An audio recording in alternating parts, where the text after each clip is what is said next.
कांग्रेस के कार्यकर्ता नारे लगा रहे थे, उधर एआई समिट में मौजूद लोग उनके सामने डट के खड़े हो गए, क्योंकि वहां मौजूद लोगों को समझ में आ गया था कि ये लोग देश की छवि खराब कर रहे हैं, ये तमाशा कर रहे हैं। वहां बहसबाजी हो गई, मारपीट की नौबत आ गई। लोगों ने यूथ कांग्रेस के कार्यकर्ताओं को दौड़ा दौड़ा कर पीटना शुरू कर दिया। आप देखिए कैसे इनको लात मारी है लोगों ने, और कैसे कोहनी मारी है, और कैसे घम्मा मारा। आप देखिए कि लोग लड़ गए भाई कि तुम कॉम्प्रोमाइज्ड हो, क्या झूठे बोल रहे हो ये सब कि पीएम कॉम्प्रोमाइज्ड है। एआई समिट में उसके बाद देखिए कैसे दौड़ा दौड़ा के मारा बढ़ गया, तो पुलिस ने मोर्चा संभाल लिया। पुलिस आई तो यूथ कांग्रेस के कार्यकर्ता भागने लगे। दिल्ली पुलिस के हत्थे यूथ कांग्रेस के 4 लोग चढ़ गए। तेलंगाना से Narasimha Yadav, national coordinator youth Congress. Bihar से 35 साल के कृष्णा हरि, राष्ट्रीय सचिव यूथ कांग्रेस। बिहार से 33 साल के कुंदन यादव, बिहार प्रदेश सचिव यूथ कांग्रेस। और यूपी से अजय कुमार, प्रदेश उपाध्यक्ष यूथ कांग्रेस। इसमें जो नरसिम्हा यादव है उसका क्या रोल है, उसकी तस्वीरें कांग्रेस के किन बड़े नेताओं के साथ वायरल हो रही हैं, वो भी आपको दिखाऊंगा। लेकिन पुलिस इनको पकड़कर ले गई और एक तरीके से पब्लिक के गुस्से से बचा ली। भारत के एआई समिट में यूथ कांग्रेस के कार्यकर्ता कैसे घुस गए, उनके पास टी शर्ट कहां से आ गई, इस तरह के सवाल भी उठ रहे हैं। इस पर दिल्ली पुलिस ने बताया कि आज एआई समिट में आम जनता की भी एंट्री थी। यूथ कांग्रेस के कार्यकर्ताओं ने पहले ही रजिस्ट्रेशन करा रखा था, उसी रजिस्ट्रेशन के जरिए इनकी एंट्री। यानी कांग्रेस के संगठन के लोगों ने पहले से ही यह प्लानिंग की हुई थी कि वो भारत के एआई समिट में जाकर हंगामा करेंगे।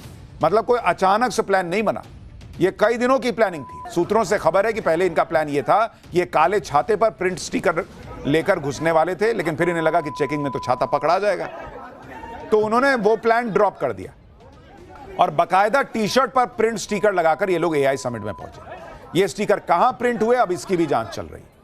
ये लोग कैसे पीएम मोदी के विरोध वाली टी शर्ट लेकर अंदर पहुंचे, उसकी भी तस्वीर देखिए। यूथ कांग्रेस के कार्यकर्ता जब भारत मंडपम में पहुंचे तो उन्होंने नॉर्मल प्लेन टी शर्ट पहनी हुई थी, व्हाइट, अंदर प्रिंट करा रखा था। जब ये वहां पहुंच गए, थोड़ा इकट्ठा होकर माहौल वाहौल देख लिए, तो सब ने कपड़े उतारे, टी शर्ट उल्टा किया, उसमें फोटो दिख गया और वैसे ही नंगे अपना चल दिए प्रदर्शन करने। आप देखिए ये कैसे पूरा प्रोटेस्ट स्टार्ट हुआ। ये उसकी तस्वीर है कि कैसे ये लोग वहां चुपचाप खड़े रहे और उसके बाद एकदम से पीएम इस कॉम्प्रोमाइज करके कपड़ा उतार के शुरू हो गए।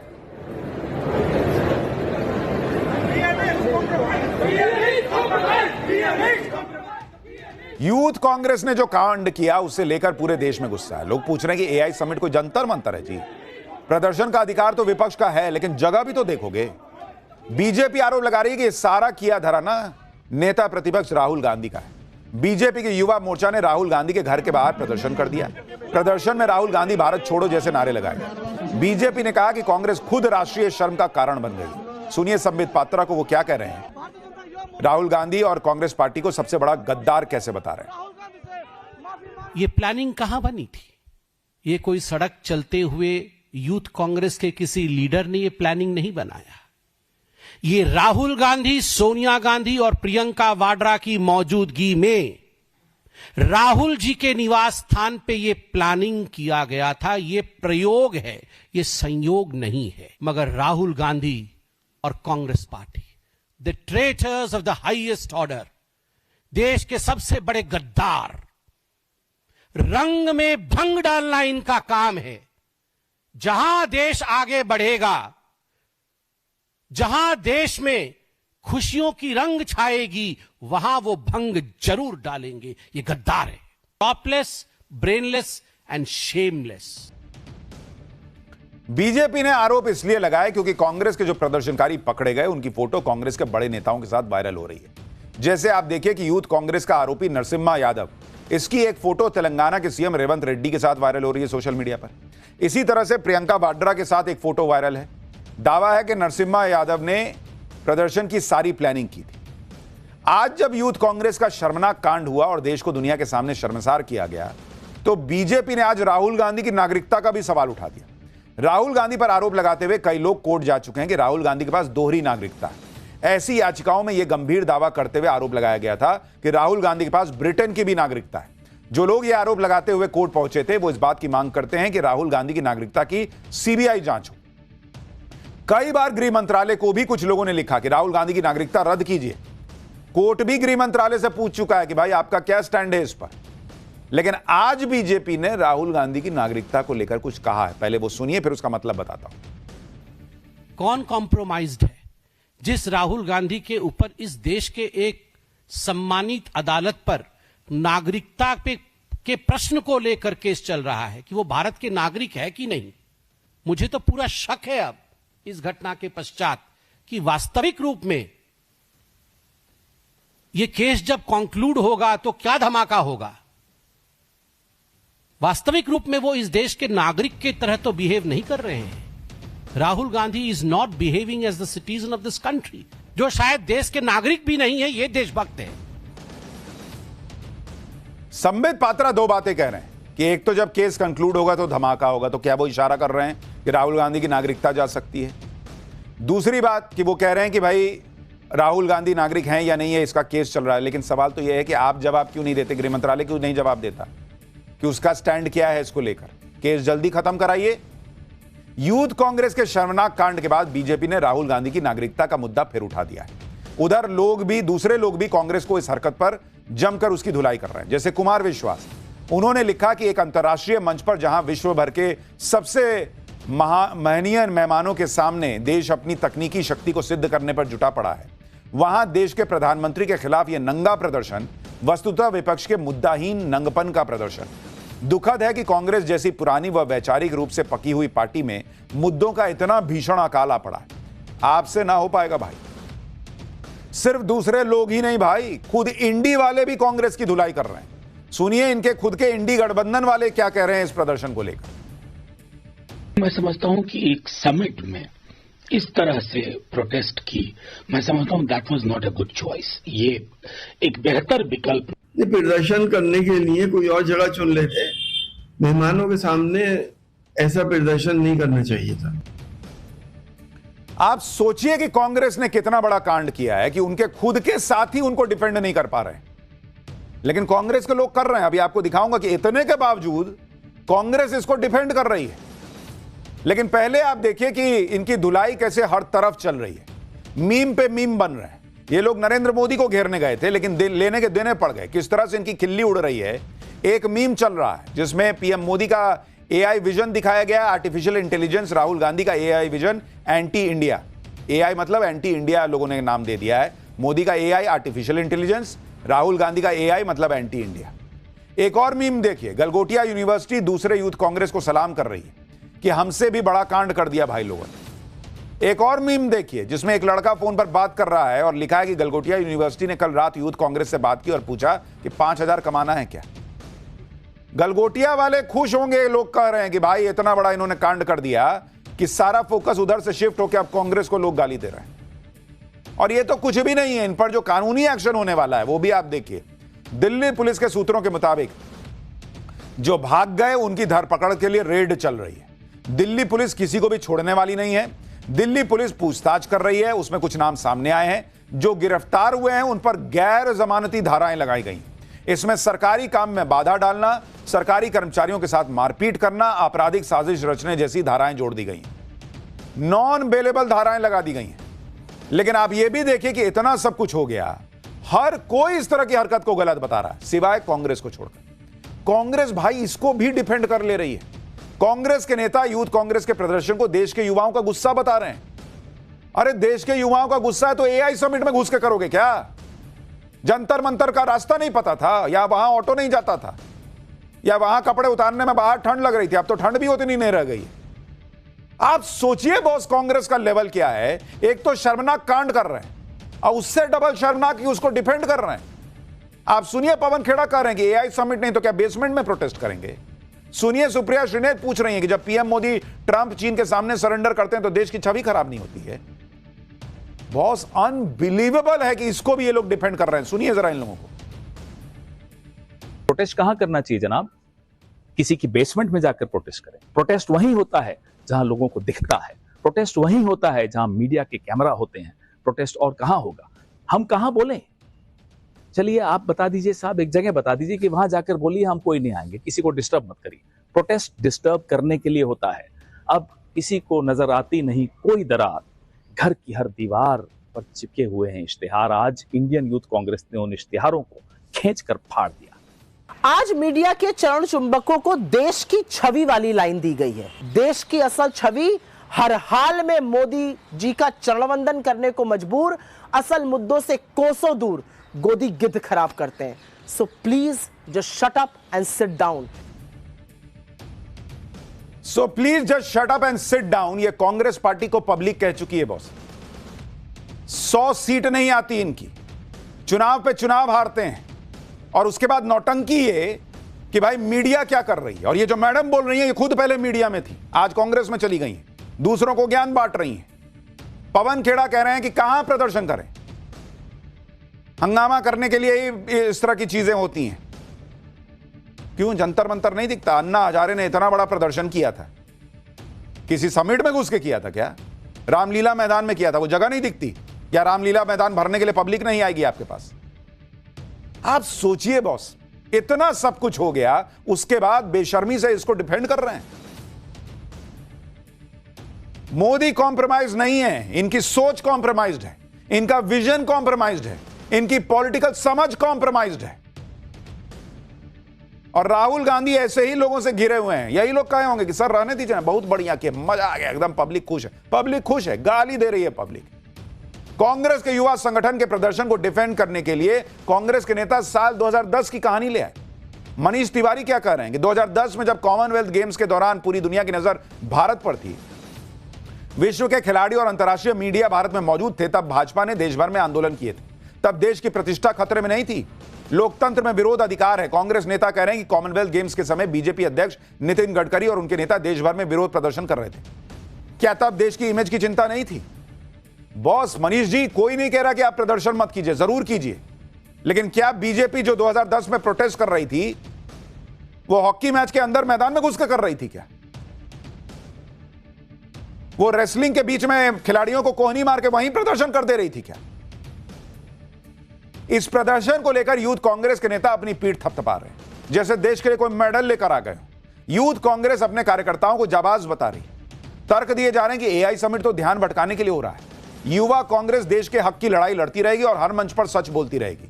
कहा जा रहा है कि देश का मीडिया सिस्टम और खुद प्रधानमंत्री कॉम्प्रोमाइज हो चुके हों, उसके खिलाफ आवाज उठाने का मंच आखिर बचता ही कौन सा है? हम एआई समिट के खिलाफ नहीं है, हम भारत के हितों के साथ हो रहे समझौते के खिलाफ है। हम महात्मा गांधी के दिखाए रास्ते पर अगर चलना जानते हैं तो सरदार भगत सिंह के दिखाए रास्ते पर भी चलना जानते हैं। एआई समिट के चमकदार मंच के पीछे सच दबाया नहीं जा सकता। जब देश हित से ऊपर कॉर्पोरेट हित दिखे और विदेश नीति में नरमी साफ नजर आए, तब विरोध कर्तव्य बन जाता है। ये महात्मा गांधी के रास्ते पे चल रहे हैं। महात्मा गांधी ने कहा था कि आजादी के बाद कांग्रेस को डिसमेंटल कर देना। वो शायद समझ गए थे कि राहुल गांधी की कांग्रेस बनते बनते कांग्रेस का यह हाल हो जाएगा। कह रहे हैं मीडिया कॉम्प्रोमाइज्ड है, इनके हिसाब से जुडिशियरी भी कॉम्प्रोमाइज रहती है, इलेक्शन कमीशन कॉम्प्रोमाइज, सब कॉम्प्रोमाइज हो गए। इनकी पॉलिटिकल समझ कॉम्प्रोमाइज नहीं है कि ये करेंगे तो पब्लिक क्या करेगी। जो राहुल गांधी बोल दें, सबूत हो नहीं हो, राफेल में चोरी हो गई है, पेगासस मेरे फोन में डाल दिया है, ये कर दिया, वो कर दिया, वोट चोरी हो गई, जो राहुल गांधी बोल देते हैं वो मीडिया दिखा देता है। बिना छपी किताब दिखा देते हैं मीडिया, वो भी दिखा देता है। फिर भी इनका मन नहीं भर रहा। इनको वही मीडिया चाहिए कि राहुल गांधी ने बुलेट छूकर उसको हसीन बना दिया। अरे राष्ट्र के बारे में सोचने वाली मीडिया वो नहीं कर पाएगी, जाओ उन्हीं के पास बैठो। यूथ कांग्रेस कह रही है कि भारत मंडपम इसलिए गए ताकि मोदी सरकार को जवाब देना पड़े। यूथ कांग्रेस के अध्यक्ष उदय भानु और क्या क्या कह रहे हैं, सुनिए एक बार। देश की इमेज इससे खराब नहीं होती। हमारे देश में डेमोक्रेसी है, ये सच्चाई है कि आज हमारा हक है, डेमोक्रेसी हमारा राइट है, हम पीसफुल प्रोटेस्ट कहीं भी कर सकते हैं, कोई भी इवेंट करा के अपनी जिम्मेदारियों से नहीं भाग सकते। उदय भानु जी, आप बिल्कुल सही कह रहे हैं कि आप बिल्कुल प्रोटेस्ट कर सकते हैं, देश भर में प्रोटेस्ट कीजिए, रोज कीजिए, लेकिन जहां आप प्रोटेस्ट कर रहे हैं आप मोदी को डैमेज नहीं कर रहे हैं, आप देश की छवि डैमेज कर रहे हैं, और इसलिए लोगों में गुस्सा है। कोई ये नहीं कह रहा कि आपने ये क्यों कह दिया, ये तो आप संसद में भी कह रहे थे पीएम इज कॉम्प्रोमाइज्ड। आप ये भी देखिए कि ये वो कांग्रेस है जो 3 दिन से एआई समिट को फ्लॉप बता रही थी, आज कह रही है कि जहां कैमरे होंगे वहीं ना मीडिया प्रोटेस्ट करेगी। क्यों भाई? जब एआई समिट फ्लॉप है आपकी नजर में, तो वहां प्रदर्शन करने की जरूरत क्या थी? जब फ्लॉप शो चल रहा था तो वहां क्यों गए प्रदर्शन करने? आप मान रहे हैं कि एआई समिट की धूम मची है, आपको लग रहा है कि वहां दुनिया को दिखा सकते हैं, वरना फ्लॉप समिट में कोई प्रदर्शन करने क्यों जाएगा? यूथ कांग्रेस के नेता अपने प्रोटेस्ट को डिफेंड कर रहे हैं, लेकिन ये नहीं बता रहे कि अगर एआई समिट में कोई अनहोनी हो जाती तो जिम्मेदारी कौन लेता? वहां जैसे मारपीट शुरू हो गई थी, अगर उस दौरान किसी को गंभीर चोटें लग जाती तो कौन जिम्मेदारी लेता? और जिन लोगों ने यूथ कांग्रेस के लोगों को पीटा उन्होंने भी ठीक नहीं किया। वो तो गलत कर ही रहे हैं, आप उनको लात क्या मार रहे हो? पुलिस ले ही जा रही थी। यह बात ध्यान रखने वाली है कि अभी एआई समिट खत्म नहीं हुआ है। एआई समिट में अब भी विदेशी मेहमान, दूसरे देशों के पवेलियन लगे हुए हैं। आज भी पीएम मोदी ने एआई की बड़ी बड़ी कंपनियों को के सीईओ से मुलाकात की है। आज ही पीएम मोदी ओपन एआई के सीईओ सैम ऑल्टमैन से भी मिले हैं। कांग्रेस यह माहौल बना रही है कि PM is compromise. PM Modi ने तो ट्रंप के सामने सरेंडर कर दिया। सरेंडर करना किसे कहते हैं, दबाव में झुक जाना किसे कहते हैं, वो आपको पाकिस्तान के पीएम शहबाज शरीफ को देखकर समझ में आएगा। वॉशिंगटन में कल जब गाजा पीस बोर्ड की बैठक हुई तो उस बैठक में डोनाल्ड ट्रंप ने पाकिस्तान के पीएम शहबाज शरीफ को खड़े होने के लिए कह दिया और वो भाई खड़ा भी हो गया। शहबाज शरीफ की बॉडी लैंग्वेज ऐसी थी, जी बॉस, आपने खड़े होने के लिए कहा, मैं अभी खड़ा हो जाता हूं सर। बैठ जाने को कहा, मैं बैठ जाता हूं सर। डोनाल्ड ट्रंप ने शहबाज शरीफ को खड़ा किया और पीएम मोदी की बात करने लगे। सुनिए कैसे ये आदमी ये सारी बेइज्जती सहता है। इसको कहते हैं कॉम्प्रोमाइज्ड होना। I think you should actually stand. Come, please, stand just for a second. Pakistan and India, thank you very much. And I spoke to Prime Minister Modi. He's excited. He's watching us right now. आप देखिए Gaza piece board में शहबाज शरीफ का क्या हाल था। वहां शहबाज शरीफ को कोई पूछने वाला नहीं था। शहबाज शरीफ अलग थलग नजर आ रहे थे। इसके बावजूद शहबाज शरीफ ने डोनाल्ड ट्रंप की चापलूसी में कोई कमी नहीं रखी। सुनिए शहबाज शरीफ डोनाल्ड ट्रंप के लिए क्या क्या कह रहा था। भाई इसको कहते हैं कॉम्प्रोमाइज्ड होना। ट्रंप ने कहा उठो तो उठो, बैठो तो बैठो। कोने में खड़ा कर दिया फोटो के समय। कह रहा आप ही तो दुनिया के साउथ एशिया के रक्षक हैं। और नरेंद्र मोदी ने क्या किया? अमेरिका से डील अपनी शर्तों पे की। जब सही शर्तें तय हो गई तब जाकर डील की।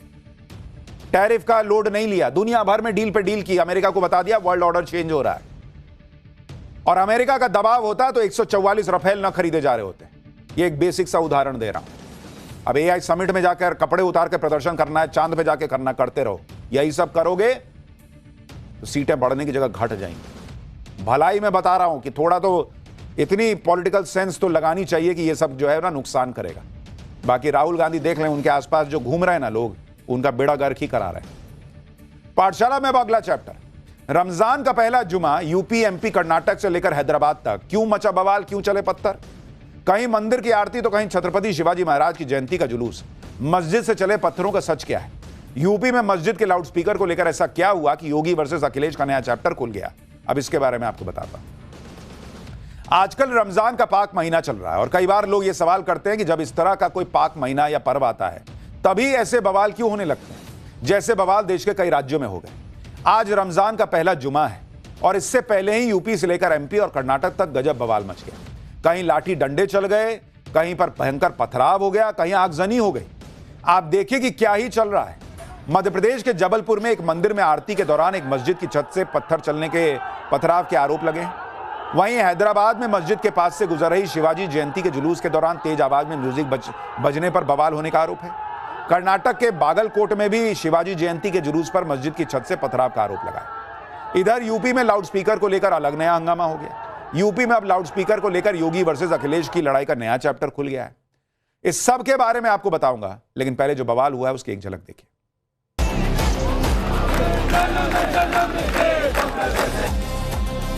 से पत्थर फेंके गए हैं और छत को जमींदोज करने की मांग है हमारी। रमजान के महीने को देखते हुए अगर हम लोगों को ये व्यवस्था दे दें। उस वक्त की परंपरा है जब घड़ी होती नहीं थी। जैसे ही पर्व त्योहारों का समय आता है वैसे ही इस तरह के बवाल शुरू हो जाते हैं। कहीं पत्थर, कहीं कुछ और हंगामा। एमपी के जबलपुर में इसी तरह का कांड हुआ।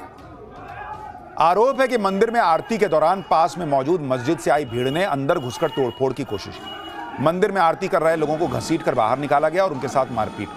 इतना ही नहीं, आरोप यह भी है कि मस्जिद की छत पर चढ़े लोगों ने मंदिर पर करीब आधे घंटे तक पथराव किया, जिसमें मंदिर के कांच टूट गए और कई लोगों को चोट आई। जिस वक्त पथराव हुआ उस वक्त का ये वीडियो आपको दिखा रहा हूं। लोग बकायदा वीडियो बना के दिखा रहे हैं कि देखो मस्जिद के ऊपर कोई चढ़ा हुआ और पत्थर चला रहा है। जबलपुर में मचा बवाल इतना भयंकर था कि पुलिस को भी इसे काबू करने में पसीने छूटे। समझाने के बाद भी जब बवाल कर रहे लोग नहीं माने तो पुलिस को उन्हें खदेड़ने के लिए आंसू गैस के गोले दागने पड़े। तनाव को देखते हुए आसपास के 10 से अधिक थानों से पुलिस फोर्स बुलानी पड़ी। इसके बाद लोगों को कंट्रोल करने के लिए पुलिस ने इलाके में फ्लैग मार्च भी निकाला। अब एक और तस्वीर देखिए। मंदिर के बाहर बिखरे हुए पत्थर इस बात की गवाही दे रहे हैं कि किस तरह वहां पर पथराव। देख रहे हैं, पत्थर ही पत्थर दिख रहा है। पुलिस ने बवाल में शामिल करीब 50 लोगों को हिरासत में लिया है।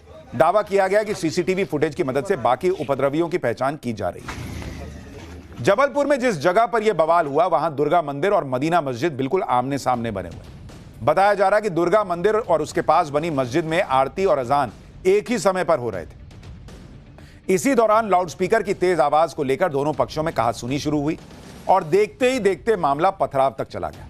आरोप है कि मस्जिद से आई भीड़ ने मंदिर में घुसकर तोड़फोड़ की कोशिश की और मस्जिद की छत से मंदिर पर पथराव शुरू हो गया। शुरुआती जांच के बाद प्रशासन ने भी माना है कि इस बवाल की शुरुआत लाउडस्पीकर की आवाज को लेकर हुई। जबलपुर के कलेक्टर को सुनिए।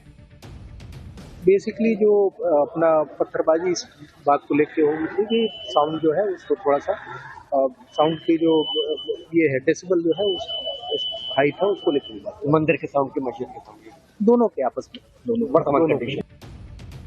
मंदिर में हुए पथराव के खिलाफ आज हिंदू संगठनों ने मोर्चा खोल दिया।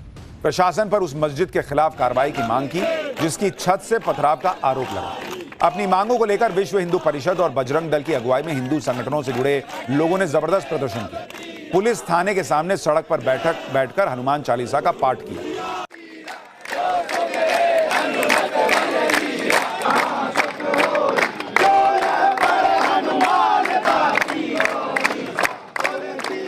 सुनिए पूरे बवाल पर पुलिस ने क्या कहा है।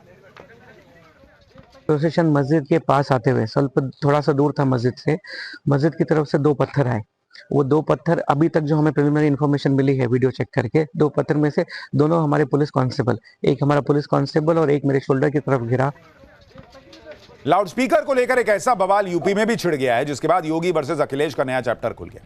दरअसल यूपी विधानसभा में अखिलेश यादव की पार्टी के विधायक ने रमजान का हवाला देते हुए मस्जिदों में लाउडस्पीकर के इस्तेमाल की छूट देने की मांग उठाई। समाजवादी पार्टी के चीफ व्हिप कमाल अख्तर ने सहरी और इफ्तार के वक्त लाउडस्पीकर से ऐलान करने की इजाजत मांगी, जिसे सुप्रीम कोर्ट के आदेश का हवाला देते हुए योगी सरकार के मंत्री ने खारिज कर दिया। अखिलेश की पार्टी के विधायक की मांग और उस पर योगी के मंत्री का जवाब सुनिए। पिछले दिनों सरकार की तरफ से ज्यादातर धार्मिक स्थलों से लाउडस्पीकर हटा दिए गए हैं, तो सरकार समय समय पे सर त्योहारों के लिए परमिशन देती रहती है। तो मेरा आपसे अनुरोध है सर कि रमजान के महीने को देखते हुए अगर हम लोगों को ये व्यवस्था दे दें कि एक इस व्यवस्था के लिए परमिशन दे दी जाए पूरे प्रदेश के अंदर, तो लोगों को सर बहुत राहत मिलेगी। आजकल हर व्यक्ति के पास, चाहे वो छोटा से छोटा आदमी, आज सब्जी वाले, ठेले वाले, रिक्शे वाले, कमजोर से कमजोर आदमी मोबाइल रखता ना, और उसमें मोबाइल में टाइम भी आता है। तो अब आवश्यकता तो है नहीं। जो उस वक्त की परंपरा है जब घड़ी होती नहीं थी, उस वक्त हम किसी की धार्मिक मान्यताओं में किसी प्रकार का कोई हस्तक्षेप नहीं करते वैसे भी, लेकिन ये व्यवस्था चिल्लाने वाली, ये इसके बारे में तो सुप्रीम कोर्ट ने आदेश दिया कि हमारा आदेश नहीं है मानने वाला। यानी योगी सरकार ने क्लियर कर दिया कि भाई लाउडस्पीकर वाला मामला नहीं चलेगा। पाठशाला में अब अगला चैप्टर, कहीं बोट पलट जा रही, कहीं रस्सी टूटी, कहीं जान चली गई। एडवेंचर स्पोर्ट्स में ऐसे ऐसे हादसे हो रहे हैं कि आपकी रूह कांप जाएगी बहुत देख। बच्ची खाई में गिर गई, कहीं पैराग्लाइडिंग तो कहीं राफ्टिंग में हादसा हो रहा है। बहुत से लोग एडवेंचर स्पोर्ट्स में हिस्सा लेते हैं। ये चैप्टर देख लो भाई, क्या ही चल रहा है। आजकल ऐसे ऐसे हादसे होते हुए दिख रहे हैं कि लोग कांप जा रहे हैं कि कहीं बाहर घूमने जाएं तो थ्रिल करने के लिए कुछ करें या चुपचाप घूमकर घर लौट आएं, क्योंकि कहीं झूला टूट जा रहा है, कहीं जिपलाइन से लोग गिर जा रहे हैं। ये देखिए, किसी की गर्दन टूट जा रही है, कहीं बोट टकरा जा रहा है। एडवेंचर स्पोर्ट्स तो बड़ा रिस्की होता जा रहा है भाई।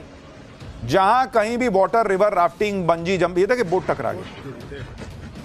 बंजी जंपिंग, जिप लाइनिंग, ऐसी एक्टिविटीज होती हैं, वहां से ऐसे ऐसे वीडियो आ रहे हैं कि सबको डर लग जा रहा है कि भाई ये करना कि नहीं करना है, क्योंकि एडवेंचर के नाम पर ये सब स्पोर्ट्स तो हो रहे हैं, लेकिन क्या पूरे सेफ्टी नॉर्म्स हैं, इसे कोई देख ही नहीं रहा। और इसी लापरवाही का नतीजा वो लोग भुगत रहे हैं जो एडवेंचर के लिए बाहर निकलते हैं, लेकिन यही उनके लिए आफत बन जा रही। कई बार तो लोगों की जान चली जा रही। जैसे आप देखिए कि उत्तराखंड के पौड़ी गढ़वाल में आज 2 नावों की टक्कर की दिल दहला देने वाली तस्वीर आई। हादसा कैसे हुआ और किसकी लापरवाही से, ये आपको बताऊंगा। इसके साथ ही एडवेंचर गेम्स के दौरान हुए हादसों की वो भयानक तस्वीरें दिखाऊंगा जिसमें लोगों की जान तक चली गई। मेलों में भी मौज मस्ती और एडवेंचर के लिए बड़े बड़े झूले लगा दिए जा रहे हैं। रोमांच को करीब से महसूस करने का शौक लोगों को झूलों तक खींच कर ले जा रहा है, लेकिन वहां अलग कांड हो जा रहा है। राफ्टिंग के नाम पर जानलेवा राइड की तस्वीरें उत्तराखंड के पौड़ी गढ़वाल से जो आई, पहले वो देखी, जहां बीच नदी में दो बोट की आपस में जोरदार टक्कर हो गई। देख रहे हैं, एक दूसरे पे चढ़ गया भाई, कैसे एक बोट दूसरी बोट के ऊपर से चढ़कर गुजर गई। लोगों को लगा कि बोट वाले ने तो मार ही दिया। हादसे को देखकर लोग चिल्लाने लगे। बताया जा रहा है कि यह वीडियो 15 फरवरी का है। अलकनंदा नदी में धारी देवी मंदिर के पास बोट राइड चल रही थी। इस दौरान एक बोट की स्पीड इतनी ज्यादा थी कि कंट्रोल खो दिया उसने, और सामने बोट आ रही थी, उस पर चढ़ गया। टक्कर लगते ही बोट चला रहा शख्स पानी में कूद गया। टक्कर इतनी तेज थी कि एक बोट कुछ देर तक नदी के बीच गोल गोल घूमती चली गई। बाद में रेस्क्यू टीम ने बोट चालक को सुरक्षित बाहर निकाल लिया। गनीमत यह रही कि दोनों बोट में पर्यटक मौजूद नहीं थे। अगर दोनों में से एक भी बोट में पर्यटक होते, माथा फट जाता उनका। देखिए किस तरह से बोट चढ़ गई। कहां है सेफ्टी नॉर्म्स? इस बोट हादसे में तो हालांकि कोई घायल नहीं हुआ, लेकिन मनाली में घूमने आए परिवार की किस्मत अच्छी नहीं थी। एक बच्ची जिपलाइन पर राइड करते वक्त हादसे का शिकार हो गई। जिपलाइन जब आधे रास्ते में पहुंची तो उससे उसका सेफ्टी हुक ही टूट गया और त्रिशा नाम की बच्ची 30 फीट गहरी खाई में जा गिरी। हादसे के बाद चीख पुकार मच गई। वहां लोगों ने किसी तरह बच्ची को बाहर निकाला और अस्पताल में भर्ती करा। तो क्या तुम्हारा सेफ्टी नॉर्म तुम फॉलो कर रहे थे भाई कि बच्ची जो है वो उसका जिपलॉक टूट गया और वो खाई में गिर गई? ये लोग तो एडवेंचर के लिए पैराग्लाइडिंग कर रहे थे, जिनकी तस्वीरें अब आपको दिखा रहा हूं। लेकिन देखिए खेल कितना खतरनाक है। ये उत्तराखंड के बागेश्वर की तस्वीर है, जहां पैराग्लाइडिंग चैंपियनशिप चल रही थी। इस दौरान 2 प्रोफेशनल पैराग्लाइडर हादसे का शिकार हो गए। बताया जा रहा है कि लैंडिंग से ठीक पहले दोनों ने अपने ग्लाइडर से नियंत्रण खो दिया था, जिसके बाद वो तेजी से जमीन पर जा गिरे। हादसे में दोनों की जान बच गई, लेकिन गंभीर चोटें आई थी। पैराग्लाइडिंग में अगर रिस्क है तो राफ्टिंग में भी खतरा कम नहीं है। राफ्टिंग में भी बहुत हादसे होते जा रहे हैं। ये तस्वीरें ऋषिकेश की हैं, जहां राफ्टिंग के दौरान एक युवक पानी में गिर गया। बोट पर और भी लोग मौजूद थे। लोगों को लगा कि युवक को बचा लिया जाएगा, लेकिन लहरों के आगे किसी की नहीं चली और युवक की मौत हो गई। ऋषिकेश में ही राफ्टिंग के दौरान एक और हादसे की तस्वीरें आई थी, जहां पानी में गिरे युवक को ट्रेनर अपने साथ खींच लाया। रस्सी की मदद से उसे पानी से बाहर निकाला गया। शुरुआत में ऐसा लगा कि युवक की मौत हो गई है, लेकिन रेस्क्यू टीम ने तुरंत ही CPR दिया और युवक की जान बचा ली। अगर आप भी एडवेंचर राइड्स के लिए जाने का प्लान कर रहे हैं तो कुछ सेफ्टी प्रिकॉशंस का ध्यान जरूर रखिए। जैसे एडवेंचर स्पोर्ट्स के शौकीनों को हमेशा सर्टिफाइड ऑपरेटर्स के साथ ही जाना चाहिए। बिना रजिस्ट्रेशन या अनअप्रूव्ड साइट्स पर एडवेंचर एक्टिविटी नहीं करनी चाहिए। खराब मौसम में पैराग्लाइडिंग या राफ्टिंग से बचिए। राइड के दौरान इक्विपमेंट फेलियर से बचने के लिए खुद पूरी जांच भी करनी चाहिए। एडवेंचर स्पोर्ट्स में सेफ्टी बेल्ट का सबसे ज्यादा ध्यान रखना चाहिए। पीक सीजन में भीड़ ज्यादा होती है, ऐसे में राइड के लिए जल्दबाजी नहीं करनी चाहिए। अगर मेडिकली फिट नहीं है तो ऐसी राइड्स पर जाने से बचिए जिसमें जोखिम है। बच्चों को ऐसी राइड्स पर जाने के लिए मजबूर मत कीजिए जिन पर वो नहीं जाना चाहते। जान का जोखिम सिर्फ एडवेंचर गेम्स का ही नहीं होता, बल्कि मेले में झूले वाली राइड भी दगा दे जाती है। हैरान करने वाली तस्वीरें ऋषिकेश से सामने आई, जहां एक मेले के दौरान एक महिला झूले पर लटक गई। जिस केबिन में महिला बैठी थी उसका दरवाजा अचानक खुल गया। इसके बाद महिला बाहर लटक गई। हादसे के बाद झूले को तो रोक लिया गया, लेकिन महिला इसी तरह काफी देर लटकी रह गई। इसी महीने हरियाणा के फरीदाबाद में लगे मशहूर सूरजकुंड मेले में भी भयंकर हादसा हुआ था। यहां सुनामी स्विंग नाम का खतरनाक झूला सेकंड भर में नीचे आके गिर गया। यह झूला सूरजकुंड मेले का सबसे खतरनाक झूला था, जो 180 डिग्री एंगल तक घुमा देता था। झूले ने 13 राउंड पूरे कर लिए थे, लेकिन 14वें राउंड में झूला एकदम से टूटा और बाईं तरफ जाके गिर गया। झूला गिरते ही लोग दौड़ पड़े और लोगों का रेस्क्यू शुरू किया, लेकिन तभी दूसरा हादसा हो गया। झूले का एक और हिस्सा जो ऊपर फंसा हुआ था वो नीचे आके गिर गया, जिससे कई लोग फंस गए। इस हादसे में एक पुलिस इंस्पेक्टर की मौत हो गई, जबकि 13 लोग घायल हुए। पिछले महीने ही मध्य प्रदेश के झाबुआ में मेले के दौरान ड्रैगन स्विंग झूला टूटकर गिर पड़ा। यहां पर झूले का होल्डिंग स्टैंड ही टूट गया था। हादसे के वक्त झूले पर करीब 30 स्कूली बच्चे सवार थे। झूला टूटकर दूसरी तरफ एक दीवार पर जा गिरा, जिसके बाद बच्चों ने कूदकर अपनी जान बचाई। इस हादसे में भी कई बच्चे घायल हो गए। बताया गया था कि मेले नियमों की जमकर धज्जियां उड़ाई गई थी, जिसकी वजह से इतना बड़ा हादसा हुआ। पैराग्लाइडिंग के दौरान तो सबसे ज्यादा हादसे होने की खबरें आ रही हैं, क्योंकि इस एडवेंचर गेम में सबसे ज्यादा रिस्क भी होता है। एक पैराग्लाइडर टेक ऑफ करते ही हादसे का शिकार हो गया। बताया जा रहा है कि यह वीडियो हिमाचल प्रदेश का है, जहां 19 साल की एक लड़की पैराग्लाइडिंग कर रही थी। उसके साथ पायलट भी था, लेकिन टेक ऑफ करते ही बैलेंस बिगड़ गया और दोनों लोग ग्लाइडर के साथ 60 फीट गहरी खाई में गिर गए और हादसे में लड़की की मौत हो गई। तो भाई, अगर एडवेंचर स्पोर्ट्स का शौक है तो थोड़ा ध्यान से कीजिए, और प्रशासन को भी देखना चाहिए कि जो लोग ये पैसे कमाने के लिए एडवेंचर राइड्स करा रहे हैं, वो ट्रेंड हैं भी या नहीं और सेफ्टी नॉर्म्स को फॉलो कर रहे हैं या नहीं। पाठशाला में अब अगला चैप्टर, एप्स्टीन फाइल के बाद ट्रंप का नया धमाका। अब एलियंस की कौन सी फाइल खोल दी कि दुनिया हिल जाएगी। क्या एलियन होते हैं? अमेरिकी फाइलों में छुपा कौन सा राज खुद ट्रंप ने खोल दिया है? अब इसका चैप्टर। अभी तक तो अमेरिकी राष्ट्रपति डोनाल्ड ट्रंप तेल के कुएं तलाश रहे थे, रेयर अर्थ के रिजर्व तलाश रहे थे, लेकिन अब डोनाल्ड ट्रंप को नया शौक चढ़ा है।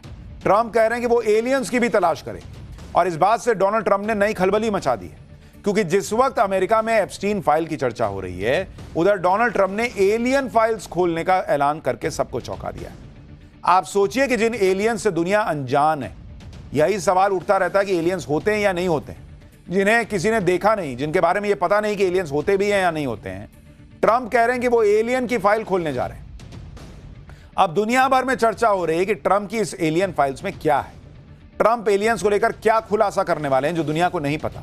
क्या ट्रंप के राज में अमेरिका दुनिया के सामने एलियन से जुड़ा वो राज खोलने जा रही है जिसे आज तक दबाकर रखा है अमेरिका ने? डोनाल्ड ट्रंप जिस एलियंस की फाइल्स को खोलने की बात कर रहे हैं, उसमें ऐसा क्या है जो पूरी दुनिया को हिलाकर रख सकता है? अमेरिका की सीक्रेट फाइलों में एलियन से जुड़े कौन से राज दबे हैं जो पहली बार दुनिया के सामने आ सकते हैं? आज उसके बारे में आपको बताने जा रहा हूं। देखिए, ये तो दुनिया कब से पूछती रही है कि क्या एलियन सच में होते हैं, क्या यूएफओ की कहानियां सच्ची हैं, क्या अमेरिकी सरकार ने नेवाडा में अपने एक सीक्रेट एयरबेस एरिया में 51 में एलियंस को छिपा कर रखा है? क्या अमेरिकी वैज्ञानिक एरिया 51 एलियन पर रिसर्च करने की जगह? ऐसे सैकड़ों सवाल हैं जिन पर दशकों से दावे किए जा रहे हैं, बहस की जाती रही है, लेकिन ठोस सबूत किसी के पास नहीं। अमेरिका पर आरोप लगते रहे कि उसने अपने सीक्रेट बेस एरिया 51 में एलियंस को छिपा कर रखा है, लेकिन अब इन सभी सवालों के जवाब बहुत जल्द मिल सकते हैं, क्योंकि अमेरिकी राष्ट्रपति डोनाल्ड ट्रंप ने ऐलान कर दिया है कि वो एलियंस को लेकर एरिया 51 से जुड़ी सीक्रेट फाइलों को खोलने जा रहे हैं। यानी एप्स्टीन फाइलों की तरह टॉप सीक्रेट एलियन फाइलें भी दुनिया के सामने आ जाएंगी, जो आपके कंप्यूटर स्क्रीन पर होंगी। जिस राज को अमेरिका ने दशकों तक दबा कर रखा था, उस राज को ट्रंप ने अचानक खोलने का फैसला क्यों कर लिया, यह बताऊंगा आपको। लेकिन पहले जान लीजिए कि ट्रंप ने एलियन फाइलों पर क्या ऐलान किया है। ट्रंप ने सोशल मीडिया पर लिखा है कि इस विषय यानी कि एरिया 51 में दिखाई गई अपार रुचि को देखते हुए मैं युद्ध सचिव, अन्य संबंधित विभागों और एजेंसियों को निर्देश दूंगा कि वो एलियन और ब्रह्मांड में जीवन, अज्ञात हवाई घटनाओं यानी यूएपी और अज्ञात उड़न तश्तरियों यानी यूएफओ से जुड़ी सरकारी फाइलों की पहचान करने और उन्हें जारी करने की प्रक्रिया शुरू कर दें। आप सोच रहे होंगे कि एरिया 51 के जिस राज को अमेरिका ने आज तक दबाकर रखा, उसे ट्रंप पूरी दुनिया को क्यों बताने जा रहे हैं? उसका जवाब है अमेरिका के पूर्व राष्ट्रपति बराक ओबामा का एलियंस पर एक बयान। दरअसल माना जाता है कि जो अमेरिका का राष्ट्रपति बन गया, उसे अमेरिकी एयरफोर्स एरिया 51 का राज बता दिया जाता है।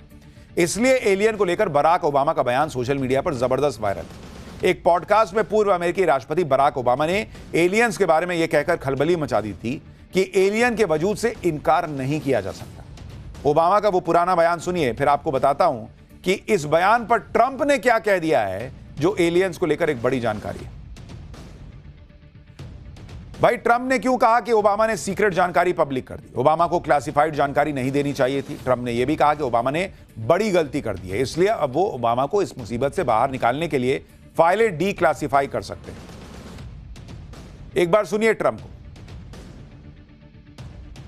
Barack Obama said that aliens are real. Have you seen any evidence of non-human visitors to Earth? Well, he gave classified information. He's not supposed to be doing that. You know? So aliens are real? Well, I don't know if they're real or not. I can tell you he gave classified information. He's not supposed to be doing that. He made a big mistake. He took it out of classified information. No, I don't have an opinion on it. I never talk about it. A lot of people do. A lot of people believe it. Do you believe it, Peter? Well, the president can declassify anything that he wants to. Well, so if you want to make an announcement, I may get him out of trouble by declassifying. यानी Donald Trump खुद कह रहे हैं कि जो Barack Obama ने कहा वो क्लासिफाइड यानी खुफिया जानकारी। तो खुफिया जानकारी है तो ओबामा ने जो कहा होगा वो ठीक ही कहा होगा। ट्रंप वो शख्स हैं जिन्हें दुनिया में हो रहे हर काम का क्रेडिट खुद लेना है। ट्रंप अब तक कम से कम 50 बार तो ऑपरेशन सिंदूर के दौरान सीज फायर का क्रेडिट खुद ले चुके हैं, जबकि भारत ने एक बार भी उनकी बात पर मुहर नहीं लगाई। ऐसे में सोचिए कि ओबामा दुनिया के सबसे बड़े सीक्रेट का खुलासा करें और ट्रंप मुंह ताकते रह जाए। ऐसा हो सकता था क्या? शायद इसलिए जब बराक ओबामा ने एलियन के वजूद का इशारा भर दिया तो ट्रंप ने एलियन की सीक्रेट फाइलों को खोलने का ऐलान कर दिया, ताकि दुनिया इस बात का क्रेडिट उन्हें दे कि एलियन पर सबसे पहला खुलासा तो ट्रंप ने किया था। बीते हफ्ते एक पॉडकास्ट में बराक ओबामा से एलियन को लेकर सवाल पूछा गया था। ओबामा से पूछा गया था कि क्या एलियन होते हैं। इस पर ओबामा ने कहा था कि एलियन होते हैं, लेकिन उन्होंने कभी देखा नहीं। इस इंटरव्यू में ओबामा ने पहली बार कहा कि एलियन को लेकर उनके मन में भी कई सवाल थे, वो भी एरिया 51 के सीक्रेट जानना चाहते थे।